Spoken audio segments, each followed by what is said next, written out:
My last video for Gamehub on my Thor Max model showed off a cool selection of games that are entirely emulated on this handheld. I was asked if you needed the Max model to play most or all of these, and the answer is no. The Pro model is an excellent choice, but the base model's 8GB might not be enough for certain titles. Either way, with any of these handhelds, you can go to the settings and then Thor settings to enable a 4GB virtual RAM swap. This will use 4GB of your internal storage as extra RAM, but not as efficiently as having more actual physical RAM. I had a lot of fun getting these games running on the Thor, so I was excited to come back with another list of games I got working on here. There are so many PC games to look at, so it's impossible to always have a game that someone really wants to see running. So I have a mix of titles here that are things I've already played and wanted to test myself, or some games I was curious about or were just on my Steam account. Games like GTA 5 and Skyrim have already been mass tested, and you can also see a video I did at the start of this year on emulating PC games on my portal, where I already have GTA 5 running amazingly at 1080p and capped to 30 FPS. It's also never a certainty what exactly will work. For example, I tried Just Cause 3 again and just could not get it to boot, no matter what I did in terms of mixing up settings or bypassing de novo, etc, etc. But recently, for example, I saw someone running Horizon Zero Dawn. Not amazingly, but it was playing. I'm still maintaining somewhere around PS4 and Xbox One generation games as the kind of cap where games are less likely to run or not perform as well. If you need an explanation of settings or navigating Gamehub, then check out my last video as I go into that in more detail. This time I'll be going straight to showing my Gamehub settings for each game, then in-game settings, then straight to gameplay. In my last video I was reminded of Prototype, which is a super fun action game where you're basically a shape-shifting monstrosity that can morph his limbs into crazy weapons or even become whoever you want. I was told the only way to get this game running was by limiting the game to one core, but I found the performance to be really choppy, and after some more testing I found out that limiting to 4 cores was the sweet spot. The way the game plays and feels doesn't seem to correlate to the FPS counter, which is weird, but it's definitely smooth enough to enjoy. I should mention that the FPS counter on the bottom screen does not update correctly to the FPS you would see on the top screen, and if these games weren't playing or feeling as I described them, then I would either point that out or not show it at all. The excitement for me here is that the games I'm showing in these videos are extremely playable and satisfying performance-wise. So let's check out some more Prototype and move on to the next game.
I haven't shown this before, but earlier this year I had Dark Souls 3 running in Winlator at a pretty steady 30 FPS most of the time, and it was pretty cool to see. Getting it running on Gamehub here, I actually haven't seen much difference in performance, even with everything on low. We're still getting around 30 FPS, but I was expecting a more refined experience than I had on Winlator. Regardless, it's really cool that you can just install your Steam version of Dark Souls 3 and just get going. Unfortunately, I can't say if your saves will sync, as I didn't have any. I played Dark Souls 3 on a different PC, and I can't remember if cloud saves were a thing nearly 10 years ago, but I would have loved to see my save again. I've done several areas when I played it on my portal, so I'm confident it'll play consistently. But for now, let's just run around Lothric Castle.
Sleeping Dogs is a game I've seen tested in Winlater and Gamehub for some time now, but it's actually a pretty sick game that's considered to be like the GTA of China, but with more focus on melee combat that is similar to the Batman Arkham games.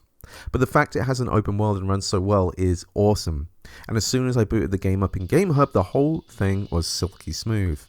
I'd be tempted to crank up some of the settings or resolution if I was doing a proper playthrough of this and see what I could get away with, but one of the things I love about these Steam games on the Thor is that they all look really damn good at 720p, even with lowish settings, because of native rendering where we can use it, and super resolution. So let's go kick some Triad ass.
Now, Spec Ops The Line is a weird one to talk about because I have it on Steam, but it's been delisted from online stores. So technically, it's abandonware. And no matter what I tried to get this game to work, the best I could do was get the app to launch and seemingly try to install some dependency before crashing. In this case, I had to try getting it from somewhere else, and this version had no problem playing. So it is what it is, but you shouldn't feel bad if you can't even buy it now. This game also has some graphical bugs with the newest turnip driver, so I switched back to the default one it usually picks. Performance is decent, but it didn't seem like lowering the resolution did much at all for a boost in FPS, but it does feel pretty stable. If you want more consistency though, I'd just cap the frame rate with Gamehub to something you prefer. 40 to 45 seems like a sweet spot for the busy areas of this game. This is a good game though, and for the Soldier Bro kind of game, it wins big with its surprising and morally deep storyline, which was a big contrast to the other military shooters at the time, so it stays memorable on top of its decent third-person shooting mechanics.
After a bunch of testing, I had the same problems with Mad Max that I did with Spec Ops, but what was really weird was I managed to get my Steam version booting once and only once, but it ran like ass and was like between 10 and 15 FPS.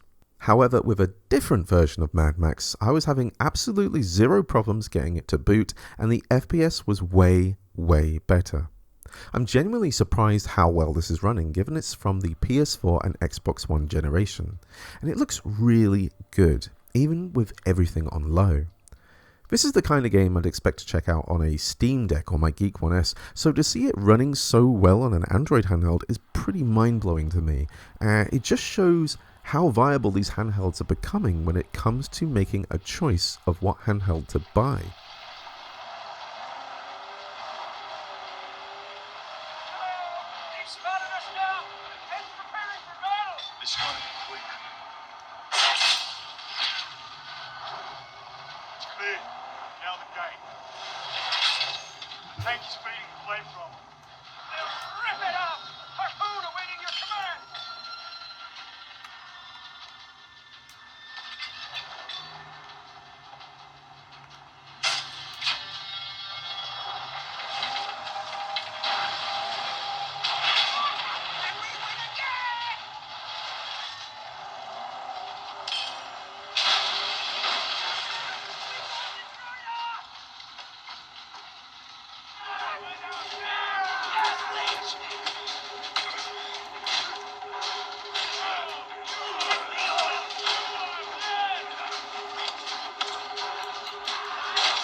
Oh.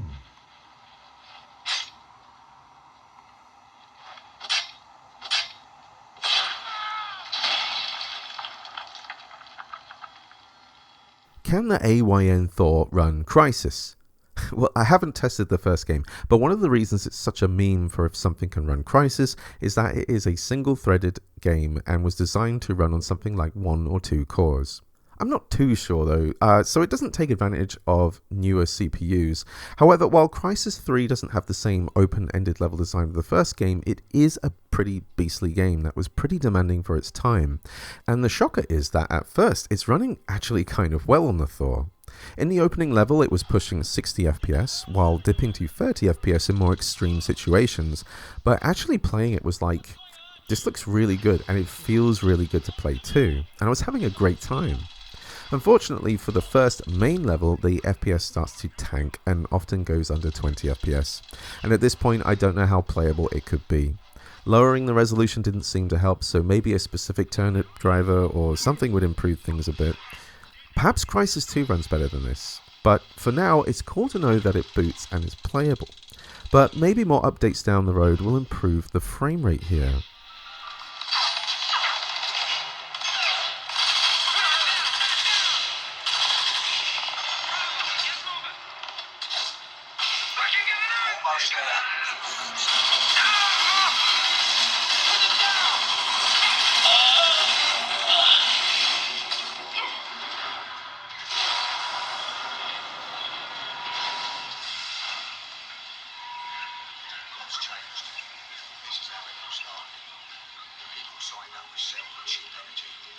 Cell were generating power for free, and nobody can compete with free. Before long, they had a monopoly. Bills went up. People had nothing left except their debt. Cell marched them out and into the volunteer camps. Nothing but slavery. Okay, this is how it's going to work. I'll call out the locations as I see them, like this one in Sector 1 Delta 0. These are potential cache locations. Our primary target is Tower 3 Delta 3. As soon as you get the hardware, we'll knock the bastard out cold. Sector 1 Delta 3, looks good.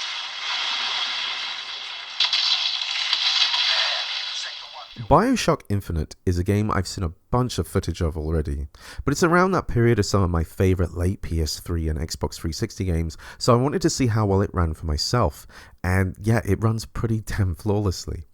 If you've never experienced Infinite, it really is a fun game to play, and the flying city of Columbia artistically is so interesting to look at.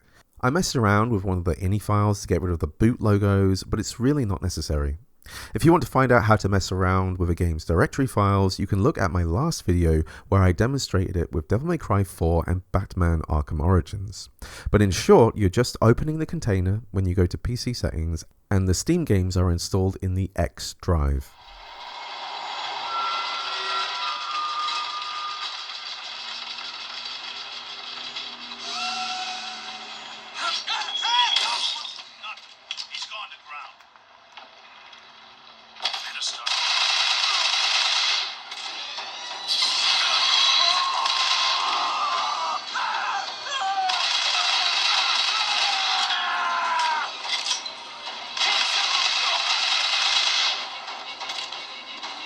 Skyline up above.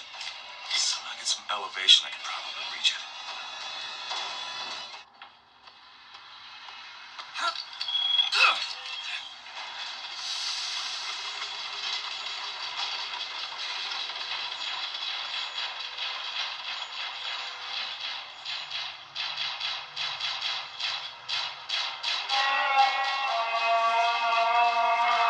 Stand down!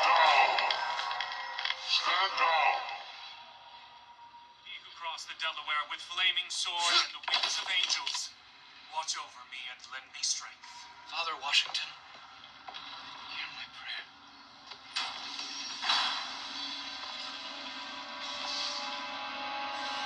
Ori and the Will of the Wisps is something I'd hope to see running much better with Nintendo Switch emulation, but here with the right turnip driver and settings, I was playing the whole first area of the game at a pretty smooth 60 FPS. It looks really, really nice on the screen, and to think that you can now have Will of the Wisps in a pocketable clamshell is so good. Like on a long journey, I could easily just play and experience this again, as it's one of my favourite Metroidvanias with an incredible soundtrack. This type of game is perfect for the Thor, so I'm happy to show it off running as well as it does.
Sonic Generations I've tested before on my own on different things, but seeing it on the Thor, again it's just really nice to have one of the better Sonic games in this clamshell form. With this game I had to set the game to 1920 by 1080, otherwise I could not get through this configuration screen properly. And it will always show up on a first time setup, so set the input type to gamepad and the controls should be just fine. But if you want to make sure performance is at its best, then you'll want to set the resolution in this configuration screen to 1280 by 720. Then, when you save and quit, you can exit the game and then set the resolution in Gamehub back to 1280 by 720. Now it won't have a problem running, and you can use super resolution to make the image much more crisp. I really loved playing older Sonic levels with a twist in this version as both classic and modern Sonic. And the 2.5D level of the San Francisco City Escape stage of Sonic Adventure 2 was a highlight for me. And the pinball machine here is top quality and a lot of fun to play.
With Final Fantasy XV, we're looking at potential here more than anything, but it does work.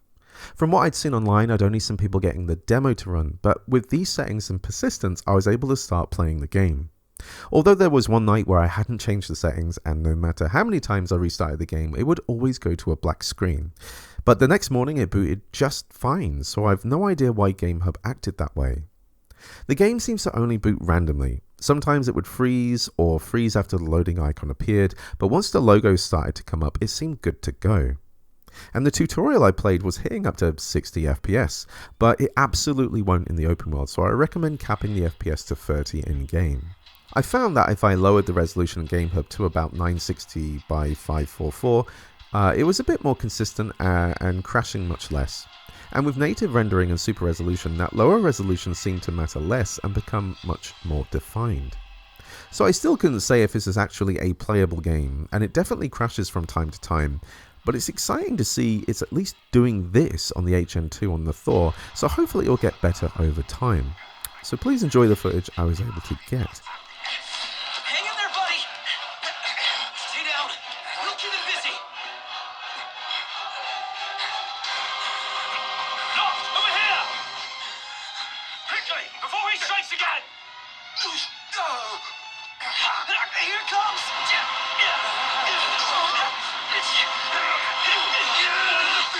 I got your back! Here you go. Let's go.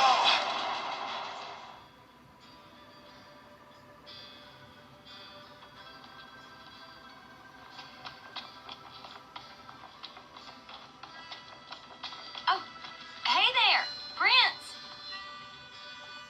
Y'all ain't never been out this way before, have you? Go on, have a look around. This'll make sure y'all don't get lost.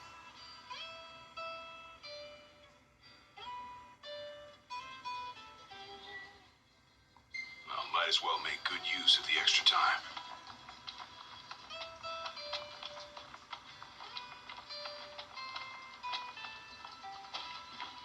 Whoa! They got Ebony out here! Oh, Ignis is gonna flip! Wait, what's a gill? Howdy! Red Faction Guerrilla Re-Mars-tered is something I had to try because of the amount of destruction you can cause, and all the physics that go into that. I still have never played this properly, but I have messed around with its destruction and it is a lot of fun, so I wanted to see how well it did on the Thor. At first the game was crashing for me like consistently as soon as I got into the game, so I tried installing VC Redis 2010 in the component part of Gamehub, and with these settings in the game it would play, and with all the destruction that happens I was delighted to find it just didn't crash at all. The FPS drops into the 30s when the most destruction is happening, but honestly this runs way better than I expected it to.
And finally, I wanted to show Transformers Devastation.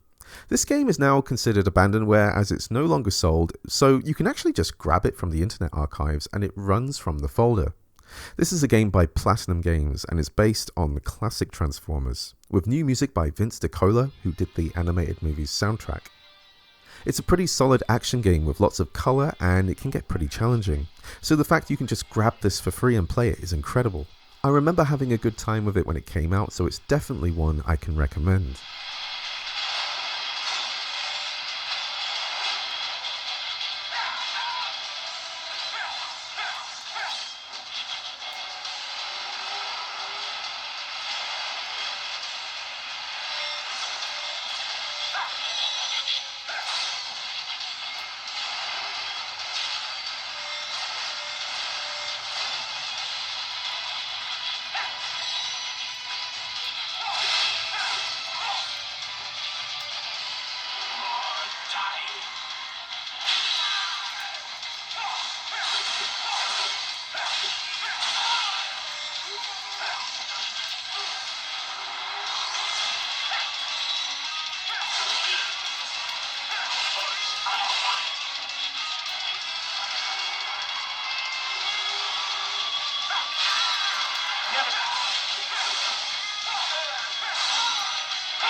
And that's it for this showcase. Compared to my last one, we have a few games here where performance isn't ideal for me personally or isn't quite there yet, but I like seeing what's possible, and I'm sure new updates will come that will make some of these games even more performant. But from these two videos, there are a heck of a lot of amazing games that run fantastically on the Thor, and I always say when the potential of these devices only gets better because of the software, then their value increases dramatically. And the Thor is a device you can slide in your pocket, so if you're commuting or killing time somewhere and you just want to bust out some Metal Gear Rising or Sleeping Dogs or whatever, you can do that. Thank you for watching. Cheers.